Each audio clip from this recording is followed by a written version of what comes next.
Hello, all, and welcome to the next episode of Voice of Crypto. And today I have a very special guest, Charlie here. Charlie is the founder of Athena Labs, and as I was talking to him on just before starting this podcast, Athena Labs is one of the fastest growing Web3 digital agencies in UK, and they are number two. So welcome, Charlie, on the show. Hi, thanks for having me. I'm very excited to be here. Great, Charlie. So, Charlie, why don't you quickly just tell about yourself and your journey, and what you used to do before Athena Labs, how you got into Athena Labs, and usually what I tell all my guests here is I prefer putting Bollywood masala. So when I say masala means a lot of stories in within the conversation. So please feel free to add stories and your how your journey till now. Sure, thanks. I really appreciate that. So yeah, I grew up in South London, and then I went to university up in Durham. So I'm 26. I just turned 26 for context. So I think for me, I tend to start with university. I guess I'm a bit younger, and it's kind of relevant because while I was at university, I started my first business. So I remember applying for jobs in law and finance. What you were kind of supposed to do. What a lot of my friends and family do, these kind of traditional professions. And I wasn't getting any interviews or getting any internships or anything. And then I basically started throwing like club nights. So this is actually a bit of a cliche because I was chatting to another marketing agency founder, Harry, who also used to run club nights. And then I kind of looked at like a meme that was like, why are all these people who used to run club nights like running like marketing crypto now? And the meme was like, oh, I can get you on a guest list for Ethereum. And it like kind of triggered me because I'd been at periods where I've been out kind of networking and I've met other agency founders and crypto marketers, and like half of us are ex events managers. So there is like definitely something to the connection between the two. Really something there. But yeah, my first business was called Rotate, and it was an events brand up in Durham, so north of England near Newcastle. And that went really well. I think we grew the team to about 5 or 6 of us, and we became one of the biggest kind of brands in the city. And then obviously I got to a certain age and I was like, I can't just keep pretending I'm a student and running these kind of parties. So I moved down to London and I got my first job in London in a digital marketing agency. And then 2 weeks later, COVID hit and I got laid off. So they actually hired me back, and I got put on furlough. And that was the point I was like, well, I've got an opportunity here because I know I'm entrepreneurial. I built a business before, and I know I'm interested in digital marketing, but I've got however long I'm on this furlough to basically sit there and learn skills. So what I did was I learned web development. I learned to build websites through Webflow, which is a tool I like to use. I studied advertising, design, copywriting, the works. I just read endless books on marketing. And I think during that period, that was when I'd say the most substantial kind of base level of my abilities as a marketer were formed. Like core competency, technical skills, understanding how to use automation, analysis, this kind of like technical growth marketing like skill sets that are required if you, I think, want to be one of the best in the game. So from that, I got a job at an AI startup, and that was where I had my first experience working with my co-founder, Comrade. So he was at WPP, which is the biggest marketing agency in the world, a conglomerate. And I somehow managed to convince him to quit his job in like what is probably the most prestigious marketing organization in the world to come and work at this really early stage AI startup with me. And we did that for a while, and that did really well. They won like an Innovate UK grant, and that was doing quite well. And then that was when we kind of moved into crypto. So that was about a year and a half ago. And we've been studying NFTs quite a lot, and we got quite involved with a few NFT projects that did quite well.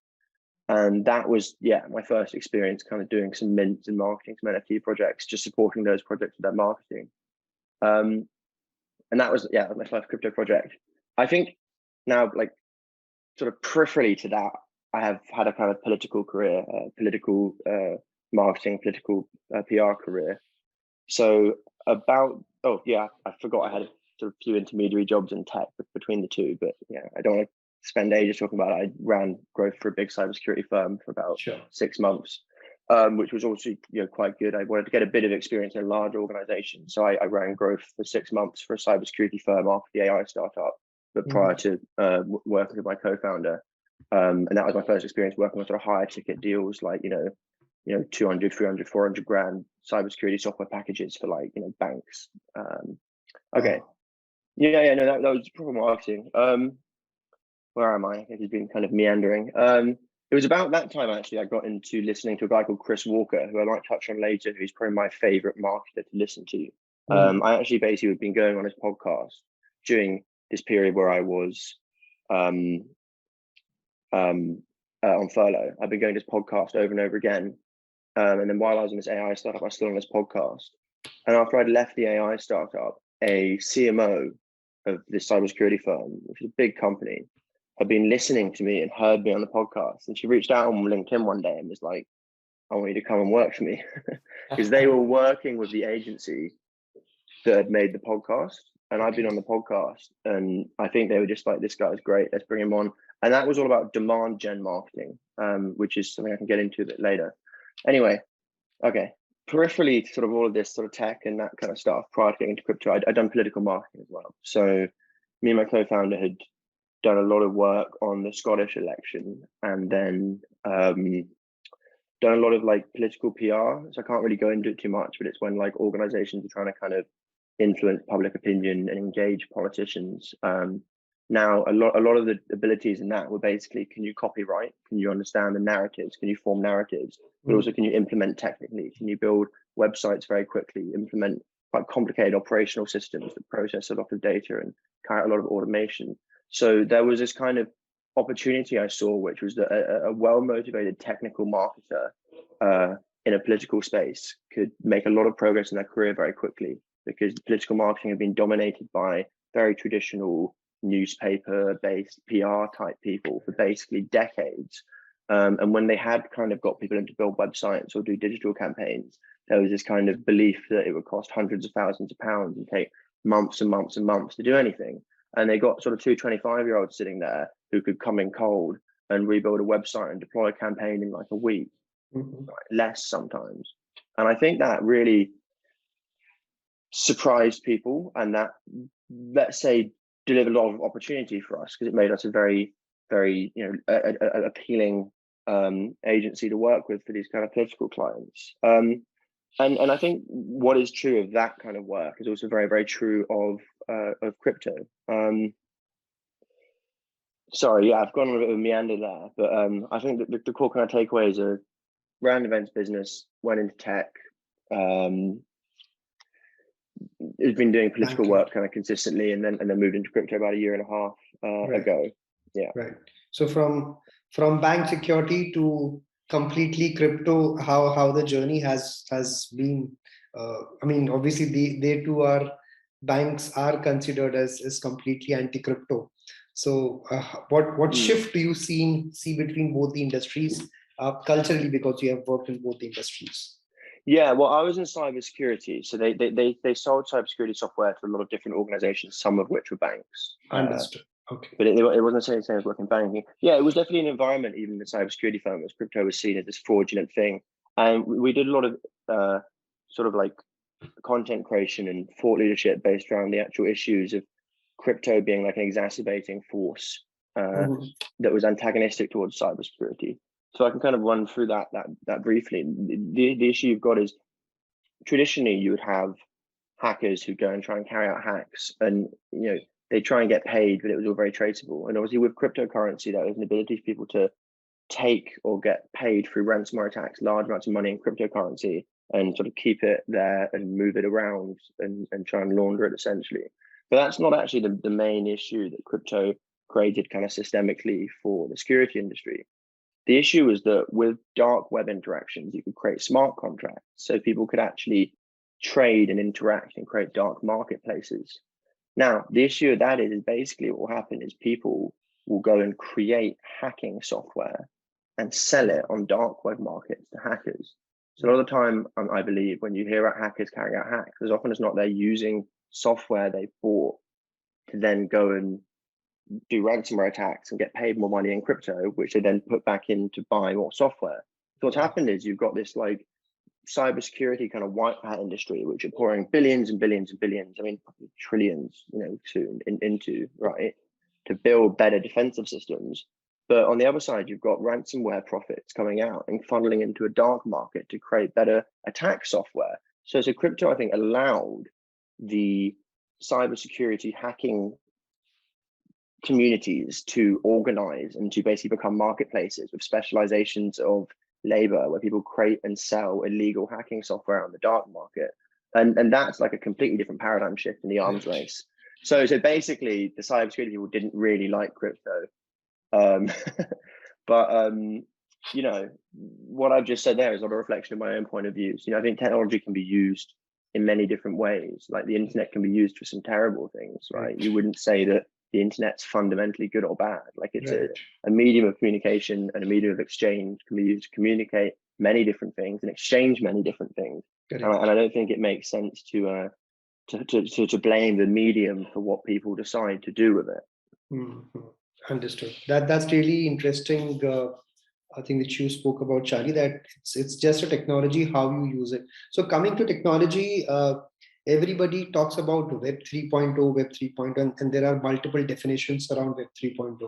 So Charlie, what is your simplest definition? So let's say if you have to explain Web 3.0 to a 5-year-old kid, how can you explain him or her in very simple ways? Yeah, sure. Okay. So I think there are two ways of thinking about this, right? Two kind of narratives. You know, you want to think about processing of information, how and where information is processed, and then you want to think about control and power.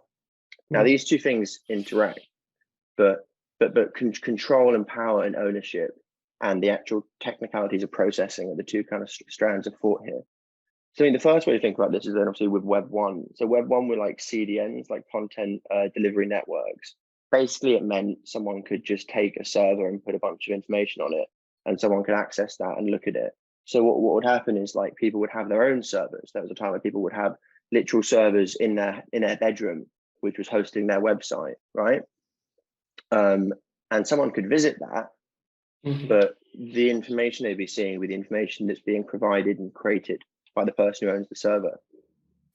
So when processing moved from Web 1 to Web 2, it moved a little bit through cloud, which meant anyone could bring up processors, but also in terms of like content, what you got was the starts of like user generated content. So with UGC, instead of going to a website that's just got the thoughts of the person who owns the website, you could go to a social media website and post your own thoughts. So what this meant was, while the website servers in Web 2 were still owned by centralized entities, right? It was still Google and tech companies owning the websites. And in fact, there was more centralization there, because what you saw was, like with cloud computing, even though lots of people more and more were owning servers or renting them, they're renting them off a smaller number of like dominant companies. So actually what you got was basically Google with Google Cloud, Microsoft with Azure, and Amazon being very dominant with AWS, basically owning like the internet, at least in the Western hemisphere, like the vast majority of it, right? In terms of the actual servers processing stuff. But if you look at the content, anyone could stand up a cloud server and start trying to host stuff on AWS. But then also, and obviously anyone could go to Facebook or Instagram and start producing their own content. So you know, the political master in me will talk about this massive transition between Web 1 to Web 2 in terms of the ownership of discourse. So, you know, tech companies might have owned the servers, and you know, large tech companies like Facebook might own the platforms, but people had this revolution in control over the conversation, over the information. So if you go back to like Tony Blair's period, his political kind of spin doctors are people like Alistair Campbell, who are very, very good at controlling news outlets. They're ex-journalists, they go to the news outlets and say, write this, write that. You know, that was what it was about during the kind of Web 1 period. It was still about newspaper journalism for political you know, PR people, political strategists. And then with people, someone like Dominic Cummings in Brexit, he was like digital first, not interested in physical. We might do a bit of like obviously PR, but it's about controlling narratives online. It's about targeted advertising. And that was the shift that happened between Web 1 and Web 2. It was suddenly like people were exchanging information peer to peer. And that was like what happened in the discourse. It wasn't just we're going to look at big authors and big publishers, but it was actually people owning the conversation themselves.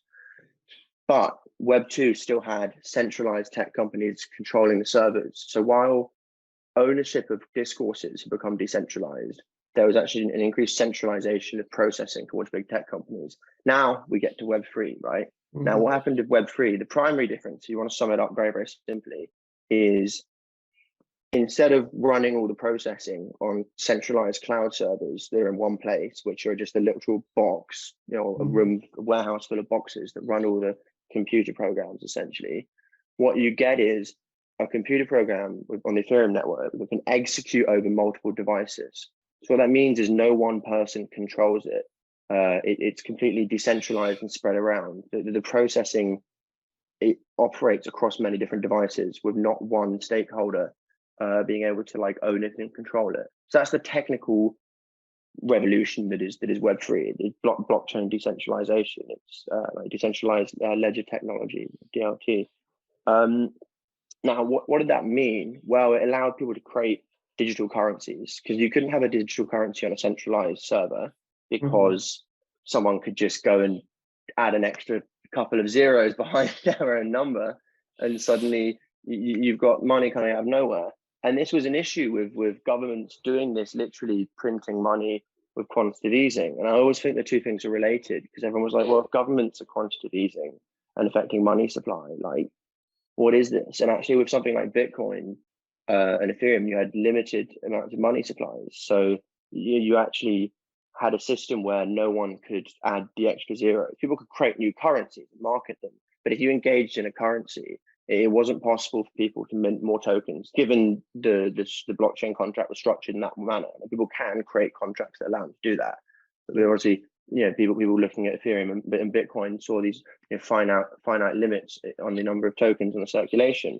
That was super important, and that was not possible until decentralized ledger technology, because the fact that the code was decentralized and spread around meant someone had to control a critical mass of nodes to do that, to actually affect that kind of change into it. So it meant it was trustless, basically. Like, and this is where peer-to-peer interactions come in. But two people can have an interaction without needing to trust each other. Like if I say, I want to buy a can of Pepsi off you, I give you £5. I've got to trust you to give me the can of Pepsi and not run away, right? Correct. Yeah. What we can do is have a middleman, and I go to someone and say, hey, I give him £5 and you give him the Pepsi, and then he switches it round, right? He's going to take a cut for that. Okay. So he could also run away with both. Or he could run away with both. Exactly right. So yeah, again, covering quite a lot there. But okay, then I want to talk about, that was the kind of decentralization phenomenon, but we kind of got onto that, which is the power and control phenomenon, which is that, now that you don't need middlemen and you don't have centralized entities controlling the processing, right? You fundamentally change the power dynamics across a huge number of different features of human life and human society and human economic structure. Okay, and I think the final concept there I want to talk about is the idea of digital ownership, because before I got involved into crypto, I looked at NFTs, and it fundamentally didn't occur to me how people would pay money for an image that could be right-clicked and saved by someone else. And like, I'm not going to sit here and try and like convince anyone listening that NFTs have value, because this is a purely subjective thing. It's like, what I think is going to happen is, as time passes, more and more people will wake up one day and just suddenly be like, oh, I deem this as valuable. I deem this as worth something. Like, it is a statistical trend. Every day more people start to believe in digital ownership.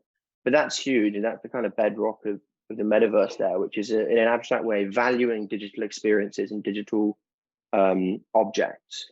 So if you can go into a digital metaverse environment and have an enjoyable experience there, you're valuing that environment. But actually to go and hold like an NFT and be like, I genuinely value that NFT at this price, I'm not going to sell it there. That's huge. That's like massive. That's like, if you watch Ready Player One, it's a great movie about the metaverse, basically, Steven Spielberg, I think. And everyone in this world is obsessed with like collecting essentially digital game items and like leveling up their skill trees. And I was a gamer when I was younger, and I got super into this.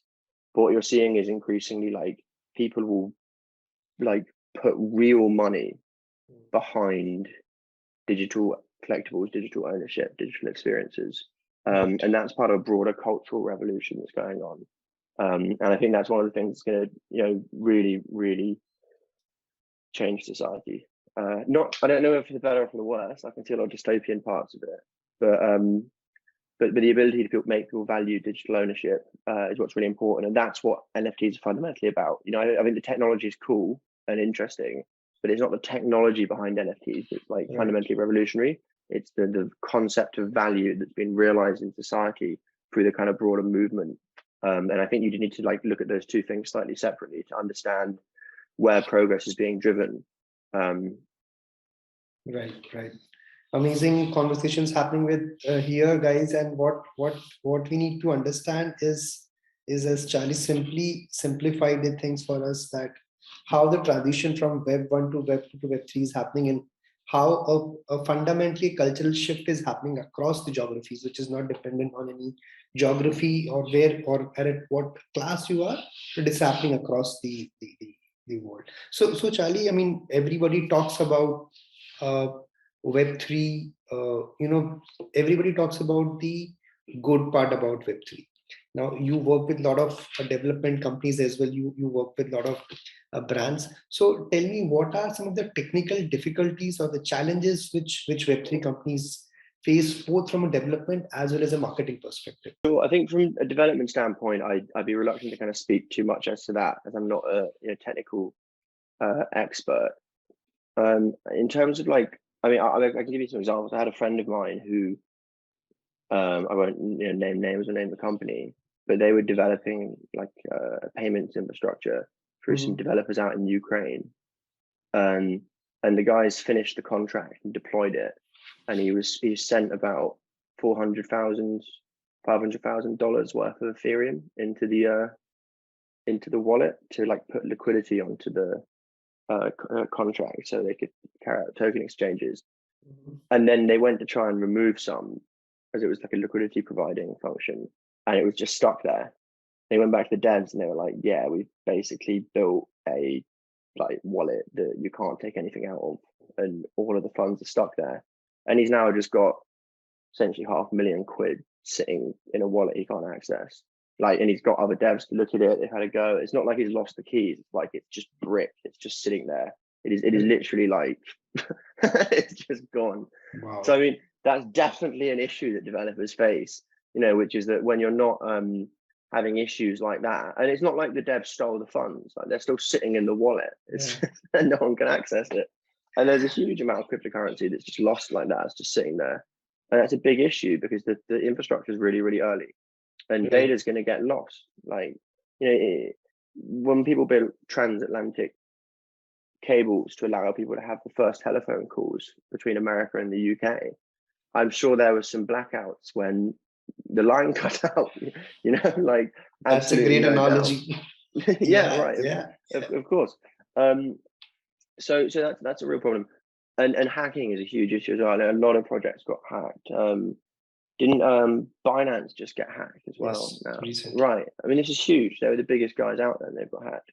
And that goes back to the conversation I was having earlier about the cybersecurity issues and stuff. But I mean,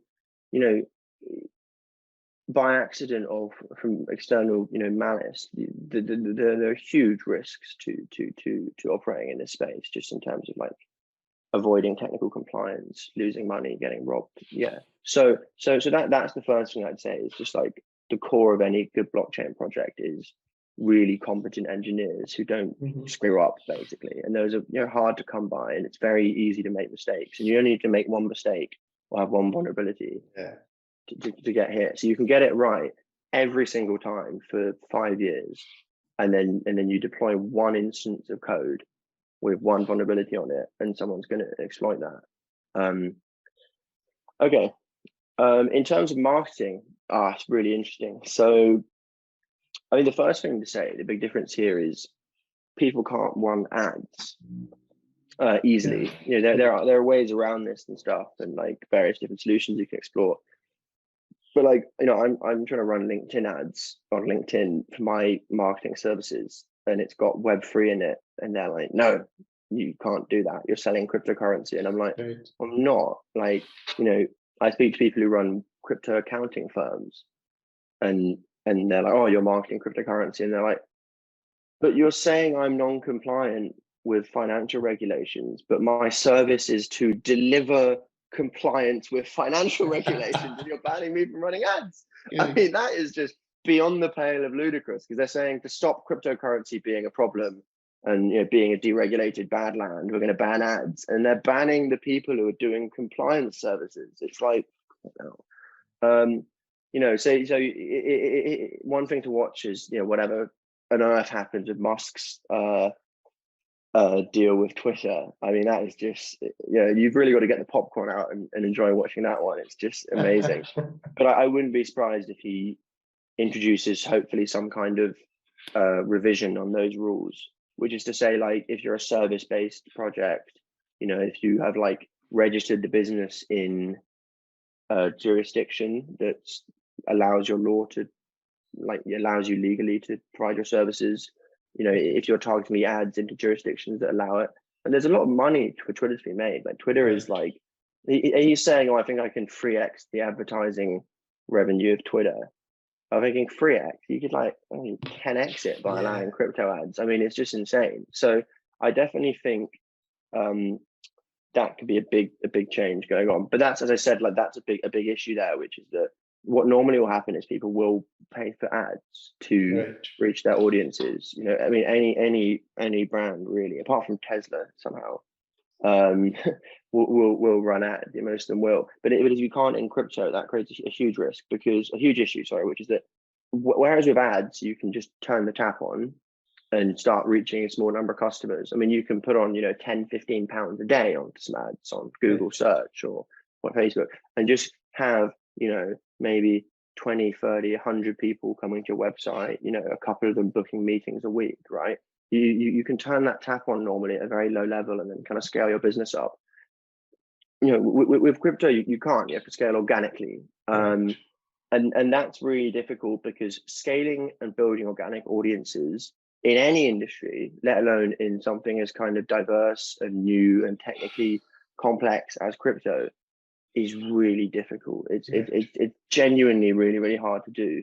A lot of time as well. You cannot predict how much time will you take to reach that number of people organically. Yeah, exactly. So I think a lot of the time, when I meet marketers who are running companies who don't have as much Web3 experience, they're not like, oh, we need you to like help, take our strategy from here to here. They come in and they're like, we literally have no idea how to do this. And then you come in and start implementing these strategies, and they're really, really impressed, because a lot of them are very, very different. So yeah, take for example community. Like, community is such an integral part of Web3 marketing. In fact, tokens, NFT projects, or even tooling projects, blockchain tooling projects, people would like to go, or like lending protocols, right? People would like to go in their Discord and see activity and chat and get a sense of community. They like them to be active on Twitter and have a big Twitter audience.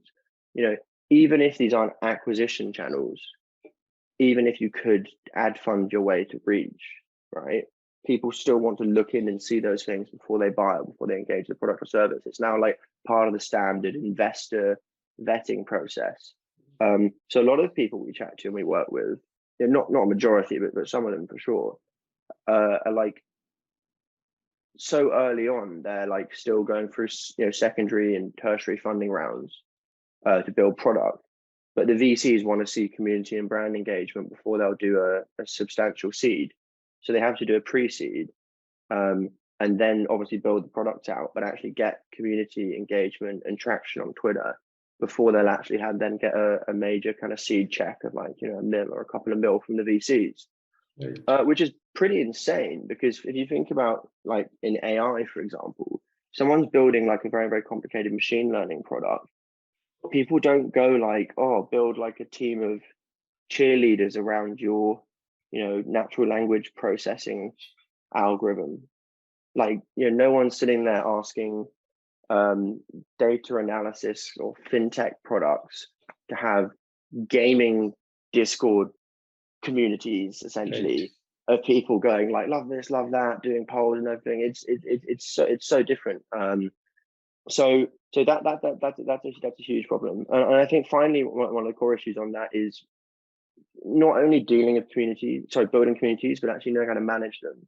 So I remember on one of my first projects, we got our first bit of FUD. I remember it like it was just yesterday, my first FUD. And some guy, if you excuse my French, bit of a dick, had like come into the Discord and just started chatting shit, basically. He was just, I don't know how to describe it. Like, he was just being an absolute knob. He was just like trying to cause an argument and just like making stuff up and being like, I've read your white paper, it's full of lies. And I was like, which part of the white paper, you know? And he's like, I'm not going to speak to you. Page number XYZ. Yeah, he's just saying anything. Yeah. Yeah. And my natural reaction, back then was like, well, do we need to ban this guy? What do we do? Blah, blah. And this sort of more native marketer I was working with was like, no. If you ban a single person in your Discord, everyone's going to be like, these guys are fake. These guys are like, Pajit was the term back then. Like, we can't trust them. And what we did was we chatted to him one-on-one. We answered all his questions. We explained it all. We engaged with him. And after a while, I think the guy was like, actually, these people are pretty serious. It's a good project. It's got legs. And he went from being our biggest kind of critique at that point to being like one of our biggest like cheerleaders. And that was a bit of a wow moment for me. And that's a success story of a marketer. Yeah, of course, a community manager, right? Community management, I think, it obviously overlaps with marketing, but I'd say if you think about community management as just this function of marketing, you're not going to do great community management. Whereas there's a principle called obliquity. Some guy called John Kay wrote a book on this. And basically the premise was like, your goals are best achieved indirectly. It's one of the best books I ever read. My economics teacher when I was at school. This is not university. I didn't study economics. I studied philosophy and politics. But I wasn't good enough at maths to get econ. But he was like, read his book, and it said your goals are best achieved indirectly. So if you're a hairdresser looking to profit maximize on haircuts, if you're trying to profit maximize, you want to get people in, cut their hair as quickly as possible, charge as much money, and get them out the door. But like, no one's going to want to get their hair cut there. But if you come in and just try and deliver the best customer service and make this person feel amazing and like do a really, really good job, right? And you just focus on that, you're going to make way more money than someone who's just focusing on kind of short-term margins. Absolutely. So in the context of community management, like if you're constantly looking at the community as a means to achieve like your financial goals, you're probably not going to invest in it properly, and you're probably just not going to run it properly. Like at many points when we're doing community management, you almost forget we're sitting there building businesses, and you just feel like you're chatting to a group of people you really connect with, who share this kind of passion, and that feels like the end goal. It's to just engage these people and have fun and just like interact around something, and that's what it looks like when you're doing community management right. So you see people coming in like trying to do crypto marketing or crypto community building like they would do business marketing in B2B SaaS or finance. Never going to succeed. Again, the closest thing to it for me was when I was an events manager and I was trying to build students around like different types of music and then start to market those events. I do like, a French speaking night where I got all the French people in the university to come to a French night and play French music. Or I do one on drum and bass, or one that was like Halloween themed, right? But you would try to take different sort of subgroups and create like a real community and then bring them all together. And that's far closer to what crypto marketing is about than what you'd see in more traditional tech marketing fields. Right. So Charlie, I mean, since you spoke about marketing from a Web3 perspective, you run your own digital marketing agency in Web3. How do you approach projects? That is question number one. And for budding marketers who want to get into Web3 space, what would be your top 3 tips for them?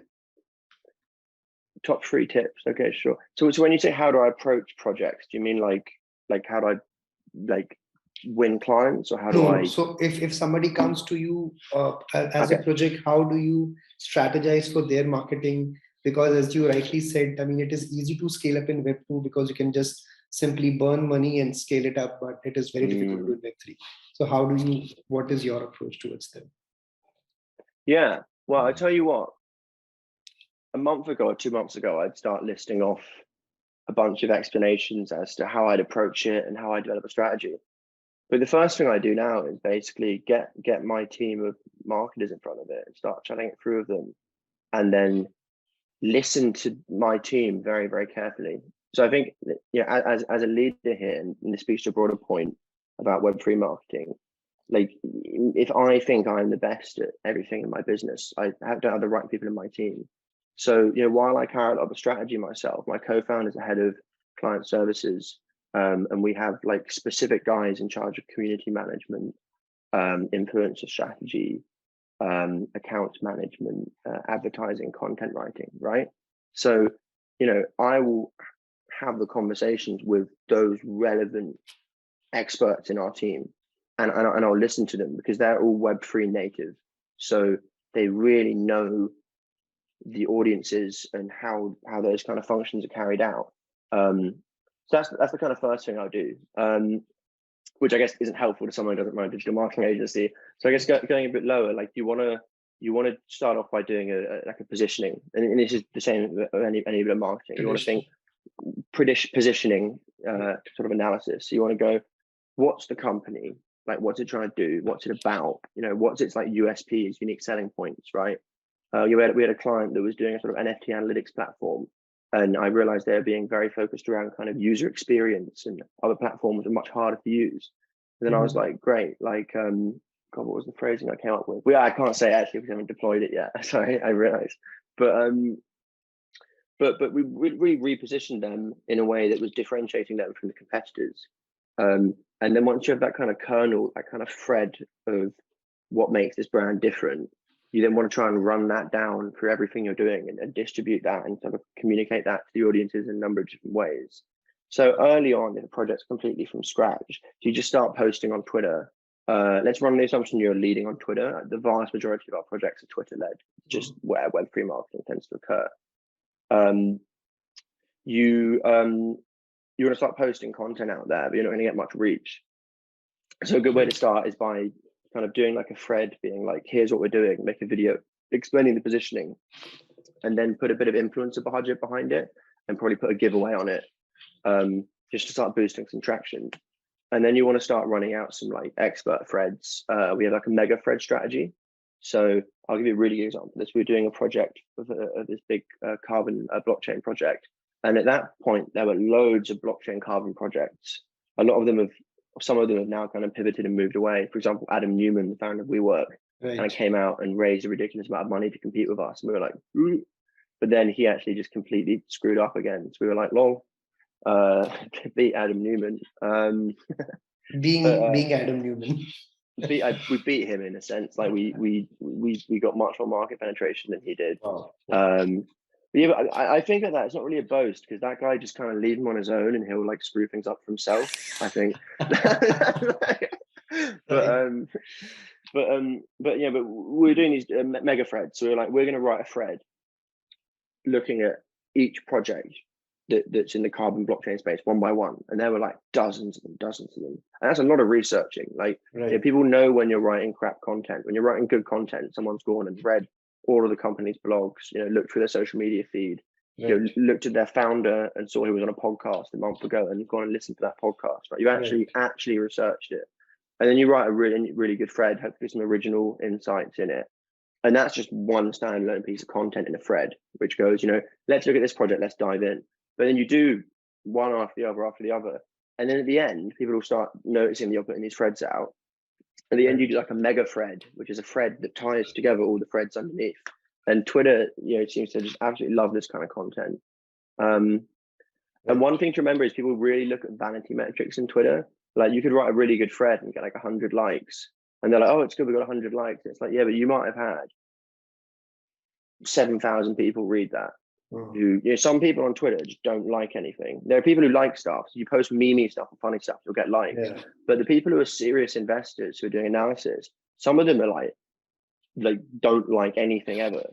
Yes, so weirdly, the more So anyway, so I do the Twitter thread strategies, and then you want to do some kind of Discord engagement. So like get people into your Discord, do some kind of like interactive like thing in there that they can enjoy. that's like a very basic kind of MVP strategy. If anyone is listening and wants to kind of find out more, we're launching this kind of Athena Academy. So if you add me on LinkedIn and drop me a message, I can't do this with everyone. I sort of take a look at who we can actually help the most. But we can do a kind of little free consultancy where we like write a small strategy for some brands, and we try and record those just so we can like use that content. If you're listening to this and you think that's helpful, do add me on LinkedIn and chat to me. Okay, yeah. And lastly, I think you were asking about getting into Web3 marketing, like tips on that. I did a really interesting talk on this specifically at an event, and I made kind of like, I was supposed to do 10 points. I got to 9. I'll read the 9 out, and then I'll just say my favorite 3. First one was become crypto native. Second one was unleash your inner degen. The third one was build your network. The fourth one was fail at something. The fifth one was do some Discord moderation, get involved with the Discords. The sixth one was memes are key. Yeah. Okay. I think it was originally become a meme lord, but one of my guys was like, yeah, we're not saying that. But I'm saying it, become a meme lord. My 7 is like, I say wallet addresses here, but I think like understand how wallet addresses work in relation to like email addresses. I can maybe elaborate on that. 8, practice copywriting. And 9 is learn the tools. And I think I meant on that like your marketing software tools like Google Ads, if not web development, like learn how to use a CRM, learn how to do reporting, learn how to use Hootsuite or Buffer. Like, right. At least know how to go into Twitter and look at Twitter analysis. Okay, so which one? I think, let's start with learning the tools. I mean, you pick a few things and learn them. So like if you want to work in Web3, people using Twitter, like learn how to do a performance report on a Twitter account. Like crypto people don't tend to be super like crazy on reporting like other industries, but you have to report, otherwise you've got to know what's going on, right? So if someone was messaging on LinkedIn and was like, I can do a killer Twitter performance report, right? I'd be like, great, like bring you on as an intern, let's just see you knock one together. Never has anyone come to me and said that, and I hope when the day comes I'm just immediately hire the person, because everyone's like, oh, I'm this and that, I went to this university, and they don't think, what does Charlie want? Charlie doesn't want to be sitting there doing endless client reporting on Twitter. And if I've got someone who's actually good at that, that's great. So that's that. Learn the tooling. If you're looking at a company that's working heavily using Twitter marketing, learn Twitter analysis. Or if they're doing design, learn Canva. Canva is probably one of the top ones. And learn design on social media assets on Canva, because I could just write some stuff and just be like, take the logo, put some text, put it in a quote, and if someone can put that together and make it look nice, that's great. Because what they can do is take the Canva graphic and post it on Twitter, and they can go into the Twitter analytics and tell me how well it did. And that's like, I think that's pretty much your MVP on design and analytics together, correct? yeah, exactly. But I mean, more broadly, like if I had to choose between like tooling and intuition, marketing intuition, I'd go with marketing intuition every time. And what I mean by that is like, and this is what I'd say is number 1, then is like become crypto native. What I mean by that is like, you can be on the kind of outside looking in, trying to understand it. But that's never going to be a substitute for being someone who's like genuinely part of that community, part of that kind of scene. You know the difference between when someone's at a gig listening to a band that they're a fan of, and someone's there who's just like listening to the band for the first time. There's nothing wrong with that. Like everyone listened to a band for the first time. But then someone goes, I love that band. They're like, what's your favorite album? And they go, oh, I don't know, like this album or that album. Then you ask another person, they're like, and they just name like the most recent album. And it's pretty obvious, like just immediately who's super into like that band, because they've just named like the album they did 10 years ago and like an obscure track on it and just started talking about the drum sampling on it, right? That's the level of expertise that comes from passion. Continuing that analogy, buying a t-shirt and listening to the most recent album of a band isn't really going to convince anyone in a serious conversation that you're a fan of that band. But not to mention, and it sounds a bit abstract, but like imagine in the sense someone's dancing to music they actually like. They're going to dance probably a bit differently to someone who's just like hearing the song for the first time. So that's what it comes down to with intuition, is like if someone spent enough time on crypto Twitter, in Discords, speaking to other people who work in the space, who are into the space, they're not just like trying to performatively copy or replicate the language that these audiences use. That becomes how they normally speak, like how they normally write. So you can get to a point where your knowledge and your kind of writing and talking and thinking is like crypto native. You're always going to be able to find work in this space. Always space in an organization like mine for someone who's actually got it and is actually crypto native. So yeah, I think that combined with basic tooling is pretty key. And then I think the final one I had to pick would be like practice copywriting, because pretty much the only thing that matters in marketing at the end of the day, like the most important thing is, can you write? Do you know your audience, and can you write good content? Because good content that's written can be made into videos, it can be made into scripts for podcasts, it can be made into animated graphics, it can be made into website copy, right? You can use it in email campaigns. Like no matter what bit of marketing is going on, it always starts with human language. Even if the end product is something that has no language, it's just visual. So definitely write and practice writing. Yeah, and then go to someone and be like, I know crypto, I can write, and I can do Twitter analysis, and DM that to a Web3 marketer on LinkedIn. They're going to be like, no. They don't. They go like, I did my dissertation on like, post-colonial literary critique or something. I'm like, I don't give a fuck where you went to university. Like, right. Amazing. Great. So yeah, I think interesting conversation, Charlie, and I think a lot of things to learn from you. As we come to the end of this podcast, anything else which you would like to share with the audiences here? Your experiences or anything, I mean, which you would like to talk to the audiences here? Yeah, I think just like we're still early. I think that's the main thing to remember here. And that means you can become an expert in this space very quickly. So the main thing to remember is like everyone else who like pretends they're an expert and they know what's going on, they're like bullshitting you. I really don't believe there can be genuine experts in Web3 beyond like a very small number of people, because it's so early and it's changing so quickly. So, I'm only a Web3 marketing expert for as long as I stay current and I know what's going on. But if I went off for 3 months and didn't do any work, I'd no longer be an expert, because the context would have moved on. The social media context would have moved on, and I no longer would be leading. So if I can fall out of the loop in 3 months, you can get into the loop in 3 months. And someone who's at the top of their game and someone who knows nothing can be reversed in literally a matter of months, in my opinion, in this space. Right. So Charlie, if the listeners, and I think Charlie has been really a very good speaker on the podcast today, and he has also offered for a free consultation. I think that's what you spoke of. So if there are any NFT projects, if there are any projects who are looking to get into this space and they're looking for a good marketer, I think definitely you should get in touch. Thank you very much. Cheers. Yeah, great. Thank you.